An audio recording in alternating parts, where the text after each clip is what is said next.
passer chez vous, dans votre groupe. On va le savoir, on va avoir un petit aperçu grâce au rapporteur.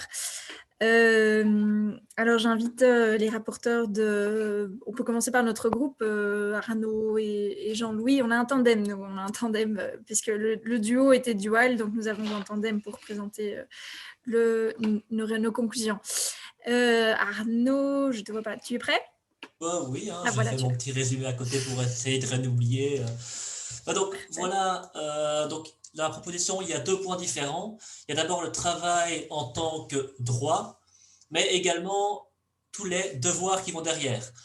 Le problème de voir le travail comme étant un devoir, c'est que c'est aussi une source de chantage, chantage à l'embauche, chantage à la discrimination, où bah, si jamais les gens n'acceptent pas un travail, quelles que soient les conditions, eh ben, il y a un dumping social, une dégradation de la qualité de vie, etc. Alors, malgré tout, le travail bah, doit rester, en tout cas, il faut que tout le monde soit contributeur à la société, d'une façon ou d'une autre. Et c'est vrai que le travail de nos jours reste une façon efficace de contribuer à la société. Il y en a d'autres, hein, mais ça reste en tout cas très important. Et donc, il faut quand même que les gens puissent accéder à ce travail, mais un travail de qualité. Et donc, il faut que les gens soient encouragés à travailler sans devoir avoir recours à des systèmes punitifs ou alors faire en sorte que les gens aillent, comme dans les pays anglo-saxons, à faire des micro-jobs qui vont succéder pour essayer de survivre et terminer les fins de mois. Et du coup, on a un petit peu glissé également, qui est un peu hors sujet, mais quand même dans le sujet, tout ce qui est lié au dumping social, justement.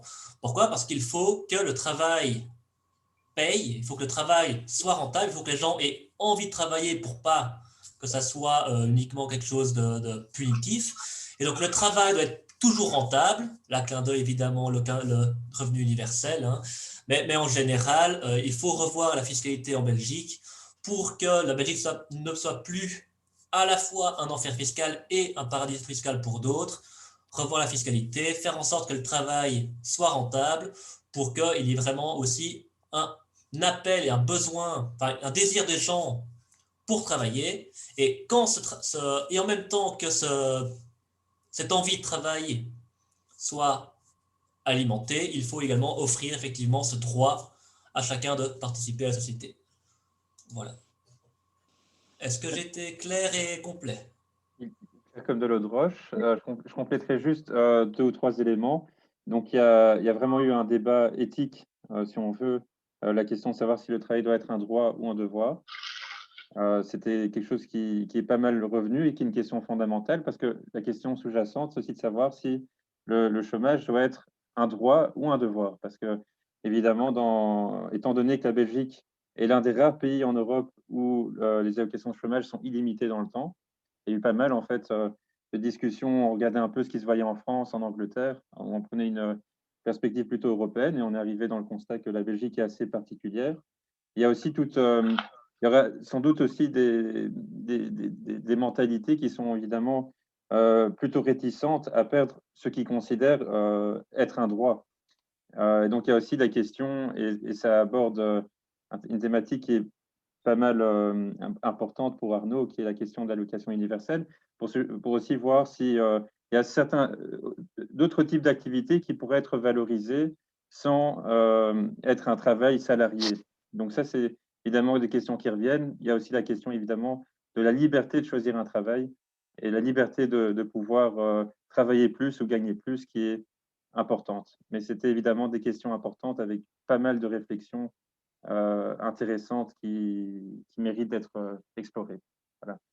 Merci Jean-Louis. Donc c'est vrai qu'en résumé, sans être arrivé à un consensus pour notre groupe, c'était quand même important d'avoir un droit à l'emploi qui devait mettre vraiment une grande attention sur l'accès aux droits. Donc c'est la question de l'individualisation des droits, affiner un petit peu et adapter aux réalités vécues. Ce qui était important également, c'était le droit à la formation numérique qui devrait être inclus de manière beaucoup plus, sinon systématique, en tout cas être largement promu. On a parlé de reconnaissance et de contrôle. Donc la notion de contrôle, c'était quelque chose de très important pour le groupe pour justement vérifier les Les abus. abus Voilà, comme ça, je pense qu'on a fait le tour. Je vois que Katilou acquiesce. Ok, Arnaud aussi. Très bien, merci. Voilà, donc on le voit, c'est pas facile comme débat. On va voir un peu ce que l'autre groupe a pondu. Je vous en prie, rapporteur. Oui, c'est moi, Sophie. Donc, je pense, on a eu la même complexité. Il y a différents points qui ont été avancés. En résumé, je pense qu'il y a eu un consensus comme quoi il n'y a pas une solution magique, déjà. Et que donc, la question a été posée, si bien, il faut arrêter après 24 mois. Donc, on dirait la majorité était plutôt d'accord que ça s'arrête après 2 ans, avec des nuances. Donc, certains disaient, c'est peut-être pas donc, que ça s'arrête tout de suite, enfin, qu'on essaye de ne pas attendre les 2 ans. Bien, il y a les 2 ans, et aussi, pourquoi pas avoir un peu plus que 2 ans selon le profil du chômeur. Donc, l'âge du chômeur était une des conditions par lesquelles on pourrait alors étaler un peu plus de 2 ans. Donc, personnes de 50 ans, parfois, qui sont licenciées et qui ont une difficulté différente aux jeunes. Et donc, il y a cet indicateur à prendre en considération par rapport à la durée. Et également, on a parlé sur, si bien il y a un arrêt à un moment donné, il ne peut pas être tout seul. Donc, il doit avoir en effet une solution, une proposition, dans l'accompagnement, dans la formation, ou bien dans une formation en entreprise qu'il faut adopter et sans pénaliser ni pour la formation, ni pour les secteurs d'entreprise. Il y a une éveillance pour donner une chance, une deuxième chance, une troisième chance à la personne qui est là. Donc, à nouveau, ce n'est pas juste un arrêt comme ça tout de suite. Et bien, les réponses qu'il faut trouver au sein des entreprises, que ce soit l'entreprise ou le secteur public, on a vu ces 2 secteurs comme une potentielle réponse à être là pour créer ou offrir des emplois. Mais en termes des secteurs publics, on a dit ça existe déjà, quelques solutions, mais c'est un peu une lasagne. Il y a plusieurs types d'aides et donc il faudrait plutôt homologuer, que ce soit plus clair, plus facile, pour alors pouvoir engager peut-être plus vite et assez facilement quelqu'un de longue durée ou courte durée. Et par contre, chez les privés, alors aussi déjà comprendre les difficultés de la charge de travail et les taxes, les impôts qu'ils payent pour engager quelqu'un. Et donc, c'est une sensibilité qui a été ressentie et qui, du coup, peut-être une réponse d'une diminution, ce serait alors la création d'emplois, évidemment, des chômeurs de court terme, mais peut-être pas pour des chômeurs à long terme. Donc, déjà, cette diminution pourrait, c'est une moyenne réponse qui était en tout cas soulignée, et une sensibilité quand même répétée plusieurs fois. Et puis, je dirais du côté de pas très d'accord, donc pas nécessairement 2 ans et pas du tout, car ça reste des réponses palliatives. Donc, un chômeur de longue durée, il a clairement des problèmes en amont et des problèmes qui ne vont pas pouvoir s'arrêter en disant, voilà, après 24 mois et un peu de formation à gauche et à droite va pouvoir répondre à leurs besoins, car c'est des autres types de problèmes avec peut-être une autre approche. Donc, cette solution, pour ceux qui n'étaient pas d'accord, peut-être c'était pas cette proposition qui avait une réponse pour la réinsertion des chômeurs à long terme. Voilà, c'est une politique régionale, donc ça aussi à la fin était voilà, mais où on s'attaque, donc c'est une politique régionale et voilà. Ah oui, un dernier point, c'est donc parmi les entreprises, comme on disait, il y a les coopératives, on a évoqué l'économie sociale et solidaire, donc cette forme peut-être des réponses alternatives, flexibles, qui pourraient trouver alors des activités ou des projets, alors qui convient en plus les chômeurs, et alors ça pourrait être aussi une réponse, mais à nouveau, une réponse qui vient dans un contexte, une réponse plus globale avec ces différents mécanismes qui existent déjà en quelque sorte actuellement, mais beaucoup plus perfectionnés en fait. Voilà. Merci Jaime. À nouveau, si quelqu'un peut ajouter peut-être quelque chose de plus, évidemment. sont bienvenus. Ça m'a l'air complet, à moins que, je sais pas, Jean-Louis veuille Jean-Louis, oui, non, ça a l'air correct. Ok. Ça me fait penser à un point qu'Arnaud avait mentionné, c'était une question simplement qui est plus ou moins restée sans réponse, mais c'est tiens, est-ce que le plein emploi, il est possible ou non avec l'automatisation? Donc tu parlais de Raimé d'associatif, etc. Est-ce qu'effectivement ça pourrait, est-ce qu'il est souhaitable aussi le plein emploi, mais est-ce que l'associatif pourrait offrir une voie dorée au plein emploi? Voilà, c'est une question qui n'a pas de réponse.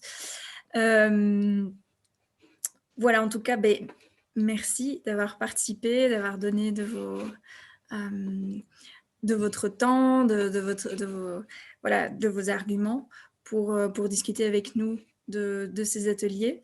Je vais donner la difficile tâche d'apporter un éclairage nouveau sur les différentes conclusions qu'on a entendues à Laurent, comme c'était prévu, si tu veux bien. Merci, mais je ne vais pas faire une synthèse ici. De toute façon, comme après chaque atelier, j'essaierai de faire un débriefing complet une fois que j'aurai récolté notamment tous les apports de l'autre groupe et qui sera enregistré en vidéo. Elle sera diffusée fin de semaine normalement. Pour ce week-end. Donc, on vous enverra le lien sur la vidéo. Ce sera de toute façon aussi sur la plateforme, sur notre page Facebook et puis sur la plateforme. Donc, vous aurez l'occasion alors là de voir comment je pourrais, non pas à chaud, mais à froid, essayer d'intégrer de manière la plus cohérente et en essayant de tenir compte de toutes les nuances que vous avez mis en avant. La synthèse de cette discussion. Là, maintenant, je voudrais alors vous inviter, parce que je ne sais pas si tout le monde la connaît, je voudrais vous inviter à voir sur la plateforme ilferabeaudemain.team. Je vais essayer de partager mon écran, mais je ne sais pas si parce que je ne sais pas si la page était déjà ouverte. Voilà, je vais essayer de partager l'écran. Hop. Voilà. Est-ce que vous voyez vous voyez? Oui, Voilà, mais nous sommes donc sur la page de ce débat-ci, hein, si je remonte. Donc, ceux qui ne connaissent pas la plateforme, je vous invite à vous inscrire sur la plateforme ilferabeaudemain.team. Vous devez juste vous inscrire pour pouvoir voter. Et là, vous allez trouver donc dans Je participe en ligne. Vous avez les différentes activités qu'on propose pour l'instant, dont les matchs. Il y a un match. Là, vous voyez les différentes questions qu'on a posées, qu'on a approfondies dans nos ateliers, dans nos différents ateliers, dont celui du jour, donc, qui va réapparaître ici. Voilà. Donc, si certains d'entre vous n'ont pas encore fait, je les invite donc à aller sur le sujet du jour et à voter, parce que c'est important pour nous. Voilà, vous voyez pour l'instant, donc on a ouvert ce débat après les autres. Vous avez une large majorité quand même, 3 fois plus de personnes qui sont d'accord avec la proposition. Il vaut mieux garantir un emploi qu'une allocation. Il y a 3 personnes mitigées, il y en a 8 qui sont contre. Et donc, en fonction de ce que vous aurez pensé, nourri par le débat, je vous invite à voter. Comme ça nous donne une indication plus claire de la direction dans laquelle les citoyens et les participants du processus veulent aller. Et ça nous permet, dans le rapport du processus, de nous appuyer sur cela.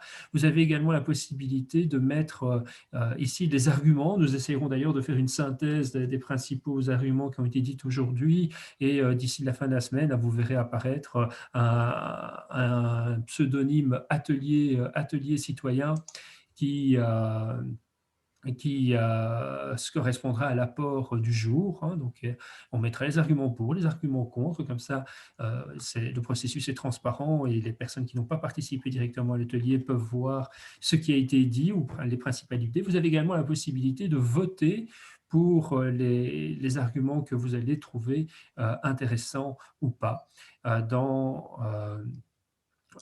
dans ceux qui ont déjà été mis. Voilà, tout ça nous aide à vraiment à faire en sorte que l'on co-construise le mouvement et nous espérons pouvoir, dès que les conditions sanitaires le permettront, nous appuyer sur tout le travail préparatoire comme ça qu'on aura ainsi fait pour sortir à la fois sans doute ou dans un premier temps un texte qui résumera la vision de société que l'on propose à discuter au sein du mouvement, et puis une centaine de propositions plus concrètes sur lesquelles alors on fera des débats physiques cette fois-ci, hein, quand on le pourra, en Wallonie, à Bruxelles, près de chez vous, organisés notamment par des coordinateurs comme Jenny, comme Xavier qui sont ici, mais toutes les personnes qui sont intéressées d'organiser un débat peuvent le faire, et on mettra comme ça les propositions qui auront émané à la fois de nos experts et des citoyens en débat pour construire la base du futur mouvement, la base du projet politique, puisque ensemble, comme ça, nous pourrons construire un nouveau mouvement politique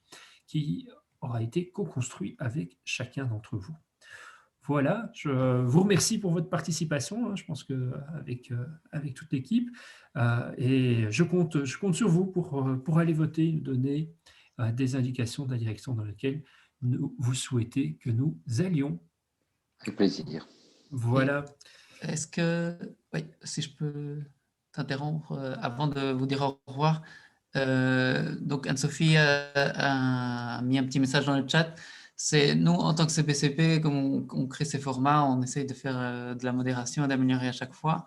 On aimerait bien avoir vos retours sur le format. Donc ce type de soirée, vous trouvez ça chouette, vous trouvez ça bien, enfin long, pas long, vous avez eu l'impression qu'on vous a écouté ou pas, vous avez l'impression que ça ne sert à rien ou qu'au contraire, c'est la base du débat public de demain.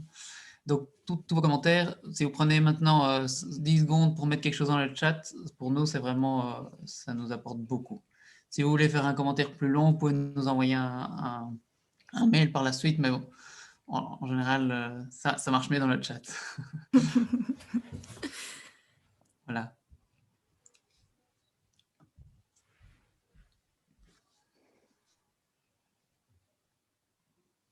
À tous. Ça va. Moi, sur un mail, le chat, c'est pas trop mon truc. Voilà.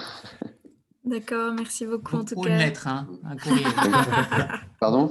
Ou un courrier, hein, on sait, Jean-Louis, que c'est plus facile. Ah oui, moi, je Pas préfère. trop technologique. Non, je suis pas trop technologique. Moi, j'ai encore un stylo et une feuille de papier. Mais non, moi, je peux le faire par mail. Il y a pas de... Mais en tout cas, c'était très intéressant. Et puis, on a aussi des avis, des opinions différentes. C'est toujours intéressant de les entendre aussi. Même, non, c'était constructif, oui. Bien, merci beaucoup pour votre temps, vos arguments et pour la soirée. Et j'ai vu que le prochain débat, c'est sur le nucléaire. Youpi. Dans 15 jours, alors. Ah ouais, là, je serai là. Hein, super. Avec plaisir. Pour le nucléaire, Merci, c'est gai de voir des ouais. personnes revenir aussi. J'ai 2 chevaux de bataille, donc... Je suis pour, hein, je te dis tout de suite. Hein, donc... Ah mais t'inquiète pas, moi aussi. ou plutôt, non, je ne suis pas pour. Je suis contre les gens qui sont contre. Voilà. Mais moi, ma jolie voiture électrique, je trouve que c'est très chouette que ce soit une centrale nucléaire qui la charge. D'accord. Ah bah moi, je vais aller déménager à Oui, comme ça je serai face à la centrale. Voilà. Comme ça, les gens qui diront comme argument, ah mais tu veux pas ça dans ton jardin? Eh bien, si. Oui. Allez. Excellent. Bon. Merci tout le monde. Merci à vous. Merci. Et bon appétit à ceux qui n'ont pas encore mangé. Ouais. J'attaque. Profitez-en pour les petits Salut. points. Voilà. Au revoir à tous. Bonsoir. Merci. Bonsoir. Je vais vous laisser débriefer.